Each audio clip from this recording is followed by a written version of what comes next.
지난 이야기에는 예수님이 갈릴리 동편에 가 계셨죠. 거기에서 오병이어의 기적이 일어났습니다. 해가 저물어 가고 다 배고플 때에 한 아이가 보리빵 5개와 물고기 2마리인 이 가난한 아이의 도시락을 예수님께 가져다 드렸죠.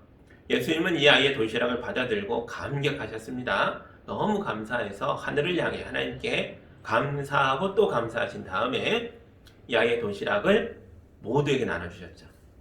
놀랍게도 그 자리에 있던 많은 사람들이 아이의 도시락을 나눠 먹는데 모두 배부르고 그러고도 넉넉하게 남았습니다.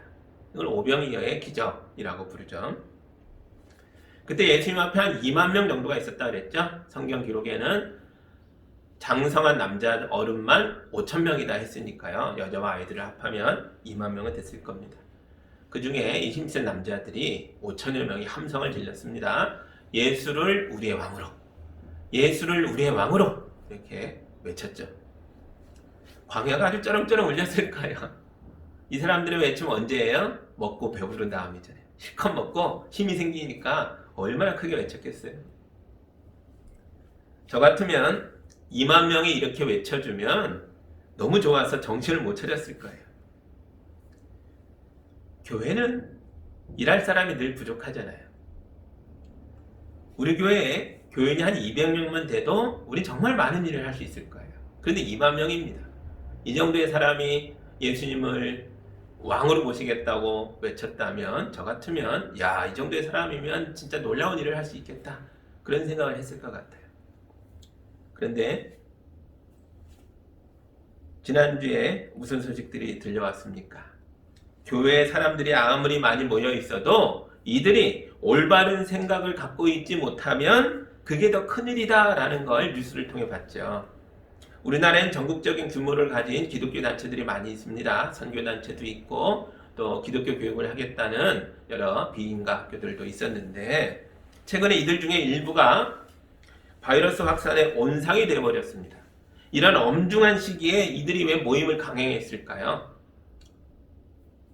저는 이 단체들 속에 올바른 신학이 없었기 때문이라고 생각합니다. 하나님을 내가 만들어서 믿고 있는 거죠. 성경이 계시하고 있는 인류를 사랑하시고 우리를 위해서 사랑으로 서로를 대하라고 가르쳐줬던 하나님이 아닌 뭔가 좀 다른 자기들의 욕망을 이루어주는 그런 신을 올바른 신학이 아닌 방식으로 하나님을 믿었던 게 아닐까 그런 생각도 들었습니다. 여러분, 교회에 많은 사람들이 모이면 당연히 큰 힘을 낼 수 있습니다. 그러나 우리에게는 그 힘보다 그 힘을 어느 방향으로 인도해 가야 하는가가 더 중요하다는 거죠. 예수님을 보십시오. 예수님은 억지로 자기를 왕으로 세우려고 했던 사람들을 뒤로 두고 산으로 들어가셨습니다. 혼자 산으로 들어가셨어요.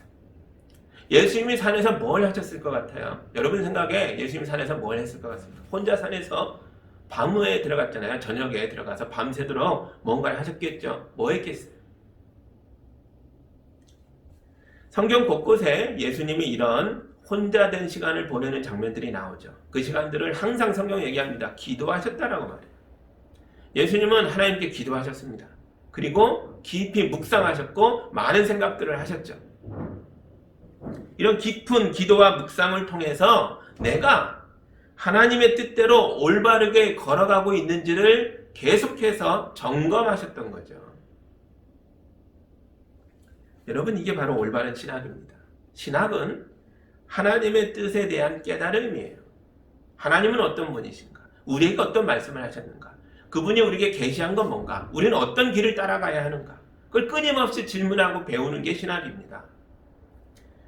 그리고 이건 한 번으로 끝나는 일이 아니죠. 우린 성경을 깊이 묵상하고 또 뜨겁게 기도하면서 하나님의 뜻을 깨닫고 또 깨달아가면서 우리 인생의 방향을 계속 수정해 나가야 한다는 거죠. 지난 시절에 옳았다고 오늘도 옳은 게 아닙니다. 하나님의 뜻은 변하지 않으시지만 그것을 우리 삶에 적용하는 방식은 계속해서 질문하고 묻고 우리가 더 깨달아가는 가운데 수정되어야 한다는 거죠. 사실 제자들도 가끔 방향을 잃어요. 더구나 오늘 말씀에선 갈릴리 호수 한가운데서 길을 잃었다라고 말합니다. 16절과 17절 보시죠. 날이 저물었을 때 예수의 제자들은 바다로 내려가서 배를 타고 바다 건너편 가버나움으로 갔다. 이미 어두워졌는데도 예수께서는 아직 그들이 있는 곳으로 오시지 않았다. 제자들이 배를 타고 가버나움으로 돌아가고 있습니다. 그런데 지금 제자들이 두 가지 특별한 상황에 놓여 있다고 말하는 거예요. 첫째, 날이 어두워졌어요. 둘째, 예수님이 아직 오시지 않았습니다.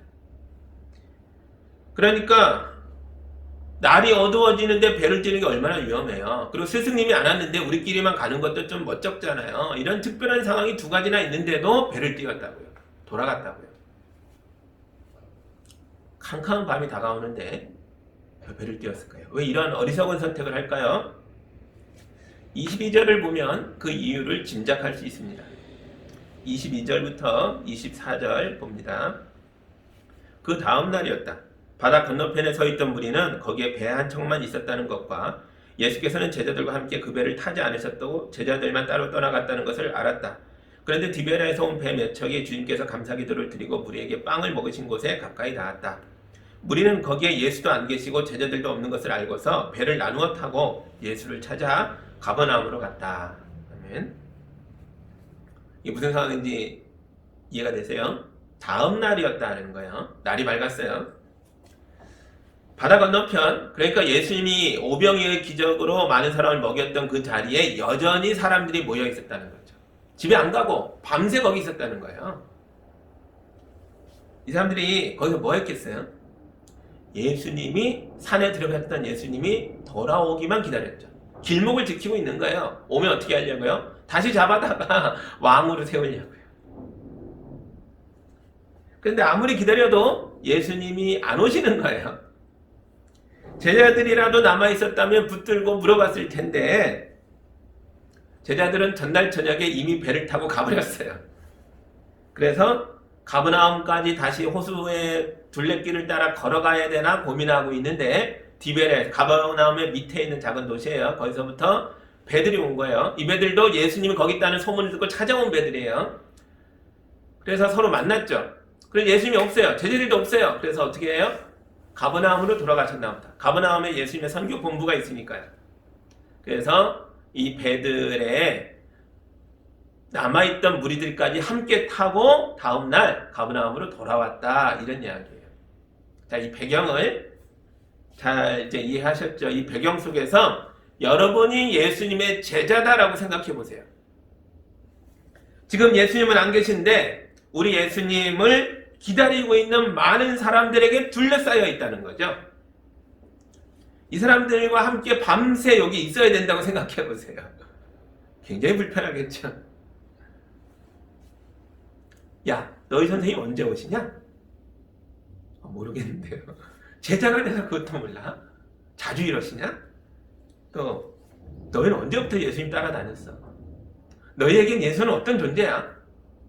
하나님의 아들이 맞는 거야? 예언자야? 누구야? 혁명을 하실 것 같아? 로마군과 싸울 것 같아? 뭐 질문에 시달렸겠죠. 또 이런 사람도 있었을 거예요. 배고픈데 빵 남은 건 더 없어요?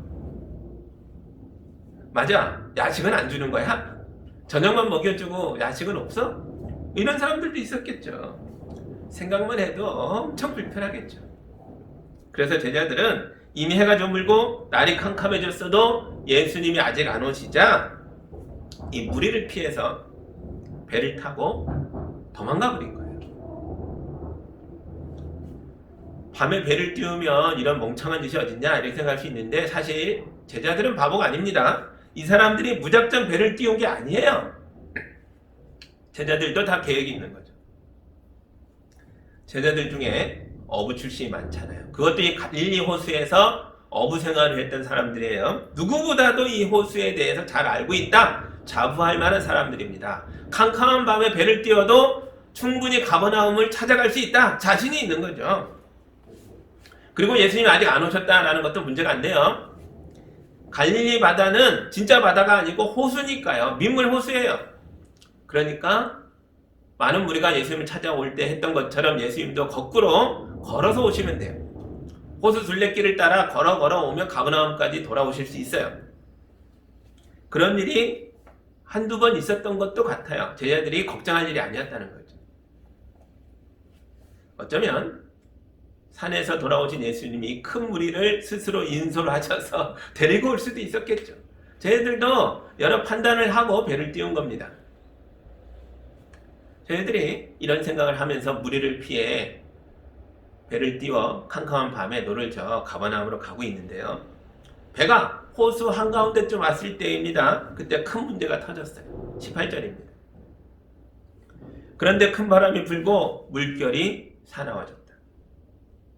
갑자기 바람이 크게 불고 물결이 막 출렁이고 되는데 배가 뒤집어지려고 하는데 이건 예상 밖의 일이었어요. 미처 생각 못한 일이죠. 이런 걸 누가 계획하겠어요? 계획에 없던 일이에요. 근데 여러분, 어디 인생이 내 계획대로만 흘러가던가요? 우리 인생에 예측 불허의 일들이 얼마나 많이 일어나는지 모릅니다.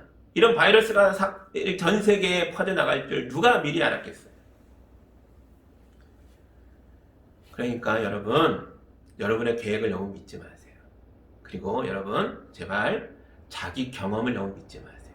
제자들이 이런 결정을 했던 건 이 갈릴리 호수에서 잔뼈가 굵은 자기들의 경험을 믿고 한 거잖아요.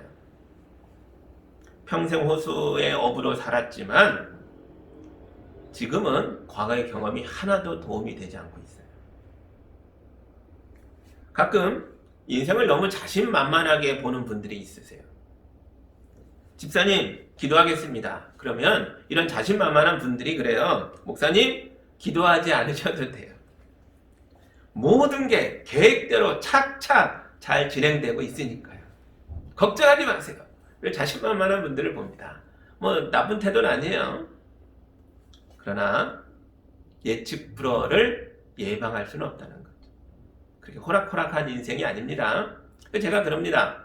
집사님, 우리 예수님도 자주 기도하셨다고요. 오늘 말씀에 혼자 산에 가셨죠. 기도하러 가셨어요. 여러분, 우리가 예수님보다 능력이 더 많나요? 여러분이 예수님보다 더 지혜로우신가요? 아니잖아요. 그런데 왜 예수님도 하는 기도를 나는 필요 없다고 말하는 거냐는 거죠. 여러분, 기도하셔야 됩니다. 여러분의 인생을 주님께 부탁하셔야 돼요. 내가 계획을 아무리 잘 세웠어도 주님께 기도하며 그 계획을 실천해 가야 하는 거죠. 기도 없이 가면 안 됩니다. 제 친구 목사님 중에 미국에서 목회하고 있는 목사님이 있는데요. 이분은 감리교 목사님이신데 백인 교회를 목회하고 계세요. 한국 사람이 한 명도 없어요. 자기 가족만 한국 사람이고 모두 미국 교인들인데요. 제 목사님의 페이스북을 보다가 목사님의 소식을 보고 깜짝 놀란 게 하나 있어요. 교인 중에 한 가정이 차를 새로 샀대요. 새 차를 뽑아놓고 목사님을 모셔다가 목사님과 함께 그 차에 타고 기도하더라고요. 기도를 받아요. 저 이걸 보고 야, 한국 사람만 이러는 줄 알았더니 미국 교인들도, 이 백인 교인들도 이런 걸 하네. 그리고 깜짝 놀랐다는 거죠. 지금 여러분에게 새 차 뽑으면 저에게 와서 기도받아라 이런 얘기 하는 거 아니에요. 어떤 상황이든 내가 어떤 계획을 가졌든 기도로 시작하라는 말씀을 드리려고 하는 거예요. 매일 아침에 출근길이든 어떤 이유든 운전석에 올라가면 운전대를 잡으면 기도부터 하시라는 거죠. 난 물론 운전 잘해요. 나는 경험도 많아요. 그렇더라도 기도하시라는 거예요. 우리 인생에는 언제나 예측할 수 없는 일들이 일어납니다. 운전만이 아니죠. 매일매일 모든 순간 매 시간마다 겸손하게 주님께 부탁하면서 여러분의 인생을 걸어가시기 바랍니다. 그게 올바른 거예요. 이게 올바른 신학입니다. 하나님의 뜻을 매번 부르며 우리 인생을 수정해 가는 것, 이게 올바른 신학이에요. 저는 매일 밤 아이들을 위해 기도해요. 어릴 때부터, 가난하기 때부터 아이들을 재울 때 머리에 손 얹고 주의 이름을 축복하고 기도해 왔습니다. 이젠 아이들이 커서 밤에 잘 안 자니까 제가 먼저 잘 때가 많아서 가끔 기도를 못 해줄 때도 있어요. 그렇더라도 사실은 혼자 조용히 누워서라도 아이들 머리에 손을 얹지 못했지만 기도합니다. 평안한 잠자리가 되기를 기도하고 새로운 날들을 기쁨 가운데 맞이할 수 있도록 늘 기도합니다. 여러분, 제가 부모라도 우리 아이들을 완벽하게 지켜낼 수 없어요. 제가 아이들을 위한 계획을 갖고 있다 할지라도 그대로 가는 게 아닙니다. 얼마나 많은 변수가 있겠어요. 그래서 매일 겸손하게 아이들의 삶과 미래를 주님께 부탁해야 한다고요. 부모된 자들이 왜 자녀를 위해 기도하지 않습니까? 그래서는 안 됩니다. 기도하셔야죠. 제자들은 모든 경험과 실력을 다 동원해서 필사적으로 노를 젓고 있어요. 그러나 캄캄한 밤중에 돌풍에 밀려나면서 자기들이 어느 방향으로 가고 있는지도 모르게 됐어요. 그냥 허우적대고 있는데 살 길이 없는 거죠. 그때 이들에게 예수님이 오셨습니다. 19절입니다. 제자들이 배를 지어서 10여리쯤 갔을 때였다. 그들은 예수께서 바다 위로 걸어서 배에 가까이 오시는 것을 보고 무서워하였다. 아멘. 배가 10여리쯤 흘러갔대요. 한 5, 6km 갔다는 거예요. 갈릴리 호수는 남북으로 한 21km 돼요. 그리고 동서로는요 한 13km 됩니다. 그러니까 지금 동쪽에서 서쪽으로 가고 있었던 거잖아요. 그러니까 5, 6km 좀 갔다 하는 건요 그야말로 호수 한복판에 서 있다는 거예요. 거기서 뱅뱅 돌면서 헤매고 있다는 뜻입니다. 그때 예수께서 바다 위로 걸어서 배에 가까이 오셨어요. 예수님은 산에 계셨어야죠. 아니면 산에서 돌아오셨더라도 호숫가를 따라 걸어오고 있었어야죠. 그런데 갑자기 바다 위를 걸어서 출렁이는 파도를 밟으면서 걸어오시다니 이게 무슨 황당한 일이라는 겁니까? 사람이 물 위를 걸어오다니 엄청난 기적이죠. 요한복음은 예수님의 기적을 그냥 기적이다, 놀라운 일이 일어났다 그러지 않고요. 항상 표징이라고 말합니다. 이 표징이란 단어는 아주 특별한 단어죠. 표징은 예수님은 하나님이 보내주신 구원자다라는 걸 증거해주는 기적일 때 쓰는 단어예요. 예수님에 대한 증거가 나타났다는 거예요. 이분은 하나님의 아들이시다. 이분은 우리의 구원자시다. 이분은 구약에 예언됐던 그 메시아다라는 걸 보여주는 증거의 기적일 때 표징이다. 이렇게 말했어요. 그런데 돌풍에 출렁이는 바다를 걸어오는 이 놀라운 기적을 향해서는 표징이라고 말하지 않았다는 거죠. 여기 표징이라는 단어가 안 나옵니다. 기적이라고도 말하지 않아요. 그냥 물 위를 걸어오셨다고만 말하고 있어요. 와, 이런 대단한 기적을 보면서 왜 그 특별한 단어 표징이란 말을 쓰지 않을까요? 왜냐하면 이건 표징이 아니니까요. 요한이 보기에 이건 표징이 아니에요. 이 기적은 금방이라도 침몰할 것 같은 배를 보고 그 배에 타고 있는 겁에 질려있는 제자들을 불쌍히 여기시고 도와주려고 허겁지겁 달려오시는 예수님의 모습이니까요. 그러다 보니까 어쩌다 보니까 그냥 그렇게 일어난 기적이라고요. 뭔가를 보여주려고 일으킨 기적이 아니라는 뜻이에요. 급하게 바다를 밟고 달려오신 예수님이 무서워 덜덜 떨고 있는 무리에게 제자들에게 하신 첫 말씀이 무엇인지 보세요. 20절입니다. 예수께서 그들에게 말씀하셨다. 나다, 두려워하지 말아라. 아멘.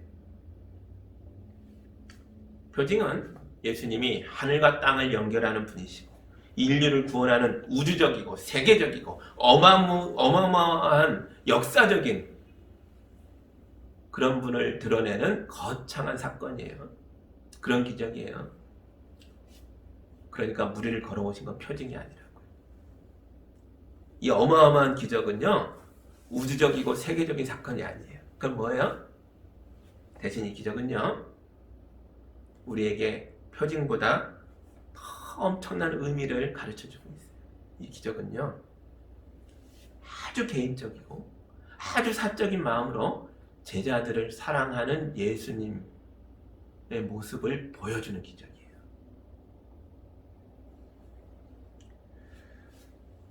이 믿음이 부족하고 경솔하고 교만한 제자들을 도와주려고 이들이 호수 한가운데서 침몰해가며 고통에 울부짖는 걸 들으시고 구해주려고 허겁지겁 달려오셔서 물어보는 거예요. 나다!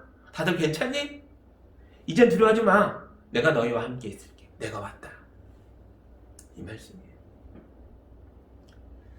우린 인류를 구원하신 예수님을 믿습니다. 그러나 동시에 이런 우주적인 사건의 주인공은 예수님뿐만 아니라 아주 개인적으로, 아주 사적으로도 여러분을 사랑하는 예수님을 믿으셔야 합니다. 우주적인 인류를 구원하는 예수님 알았어요. 그런데 나와 무슨 상관이에요? 그렇게 묻지 마세요. 여러분을 한 사람 한 사람을 개인적으로 아끼고 사랑하는 주님이 여러분 인생에 개입하셔서 표징은 아니지만 나에게 있어서는 너무나 놀라운 기적을 주님이 일으키실 줄 믿습니다. 이걸 믿으라는 거예요. 이걸 깨달으라는 거예요. 우린 힘들고 어려운 상황에 놓일 때가 있어요. 남의 죄 때문일 때도 있지만 때로는 내 실수 때문이고 내 잘못 때문이고 나의 교만 때문일 수도 있어요. 남의 죄 때문이든 내 죄 때문이든 우리의 실수와 교만과 잘못 때문이든 이런 모습은요, 이런 죄들은요, 우리 인생을 침몰시켜서 우리를 어두운 바다로 끌어들이고 있다고요. 여러분 그때 가만히 계시면 안 됩니다. 이러다 죽겠구나 하고 그냥 체념하는 게 아니에요. 우린 예수님을 믿는 사람들이잖아요. 뭐 해야 됩니까? 울부짖어야죠. 기도해야죠. 몸부림쳐야죠. 예수님의 이름으로 도움을 요청하시기 바랍니다. 우리 예수님은 자기 사람들이 탄 배가 침몰하는 걸 구경하는 분이 아니세요. 제자들이 울부짖을 때 우리 예수님은 바다를 달려서 오셨습니다. 폭풍 치는 바다를 내려 밟으며 제자들에게 찾아오셨어요. 우리가 울부짖을 때도 예수님이 우리를 구원하려고 달려오시는 줄 믿습니다.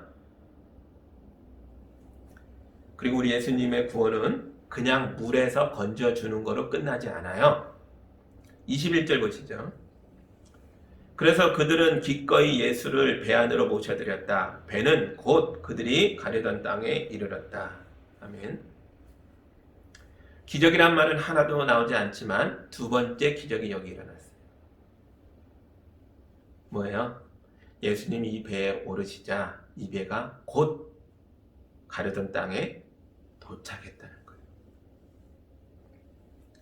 요한이 곧이라는 단어를 쓴 건 대단히 의도적입니다. 곧은 두 번째 기적이란 뜻이니까요. 첫 번째 기적은 예수님이 물 위를 걸어오신 거죠. 우리를 구원하려고 물이 막으면 물을 타넘으며 불이 막으면 불을 들여밟으며 예수님이 우리에게 오십니다. 근데 예수님이 주시는 은혜는요, 간신히 목숨만 건져주는 게 아니라고요. 살려만 주는 게 아니라고요. 두 번째 기적이 따라와요. 예수님 배에 오르자 이 배는 곧 그들이 가려는 땅에 도착했어요. 목적지를 잃어버리고 바다 한가운데서 빙글빙글 돌며 허부적대고 있던 배가 예수님이 그 배에 탑승하시자 곧 즉시 곧바로 도착했어요. 도저히 갈 수 없을 거라고 포기했던 목적지에 도착합니다. 이것도 기적이에요. 유데오스, 곧이라는 단어에다가 힘을 빡 주어서 써놓은 거예요. 요한은 이 배에 타고 있었겠죠. 제자 중에 하나였으니까요. 그래서 너무 놀라운 충격이 온 거예요. 곧 예수님만 오시니까 유데오스, 곧 즉시 도착했다.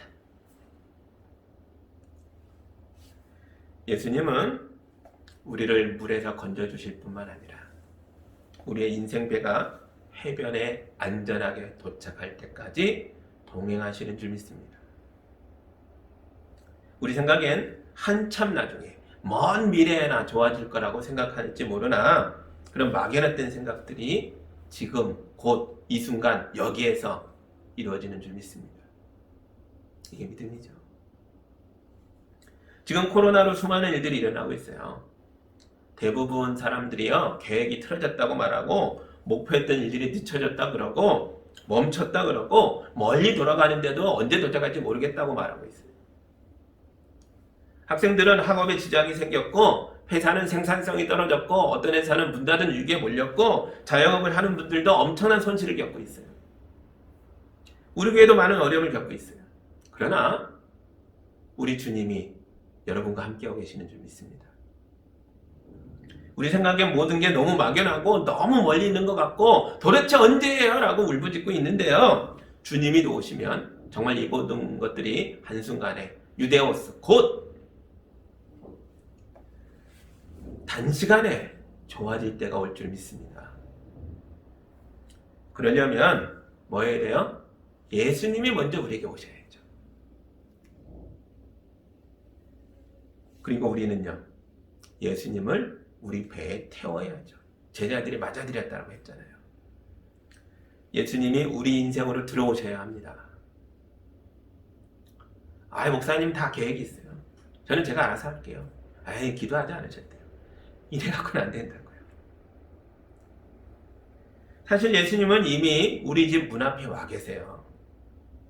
요한계시록 3장 20절에 이런 말씀이 있죠. 잘 아는 말씀이에요. 보아라, 내가 문 밖에 서서 문을 두드리고 있다. 누구든지 내 음성을 듣고 문을 열면 나는 그에게로 들어가서 그와 함께 먹고 그는 나와 함께 먹을 것이다. 아멘. 예수님이 이미 우리 문 앞에 와서 두드리고 계시다고요. 이제 우리 차례라는 거죠. 여러분이 문을 여셔야 돼요. 마음을 활짝 여십시오. 그리고 예수님께, 예수님 내 안에 들어오세요. 내 배에 타세요. 내 인생에 개입하세요. 우리 가정에 오셔서 동행해 주세요. 내 인생에 간섭하세요. 라고 요청하셔야 한다는 거죠. 예수님은 알아서 하시고 나는 나대로 살게요. 아니라는 거예요. 마음을 연다는 게 뭐예요? 하나님의 말씀이 내 마음을 찌를 때 우리 인생의 방향을 수정하는 겁니다. 예수님 내 인생에 들어가 간섭하시는 게 뭐예요? 기도할 때 하나님 주시는 응답들을, 깨달음들을 믿고 내 발을 그 방향으로 떼는 거예요. 예수님이 우리 인생에, 우리 배에 오르시면 우리 인생의 배가 폭풍 치는 바다를 건너 드디어 해변에 도착하게 될 줄 믿습니다. 하나님의 말씀은 우리 배가 나아갈 방향을 지시해줘요. 그러니까 우리가 예배 드리고 설교 듣고 또 성경도 읽고 그러는 거잖아요. 그런데 설교를 들은 거로만 끝나고 말씀을 읽은 거로만 끝나면 안 된다는 거죠. 하나님의 뜻이 깨달아지면, 인생의 방향이 보이면 그 뜻을 향해서 여러분의 뱃머리를 돌려야 된다는 거예요. 인생의 배를 하나님의 뜻대로 몰고 가셔야 돼요. 여러분, 이게 가장 빠른 길이에요. 유데오스 곧 목적지에 도착하는 길이에요. 예수님을 여러분의 배에 태우세요. 여러분 집에 초청하세요. 우리 주님의 인도하심 속에서 안전하고 신속하게 목적지에 도달하는 예수한국교회 교회들이 다 되시기를 주님의 이름으로 축복합니다. 아멘.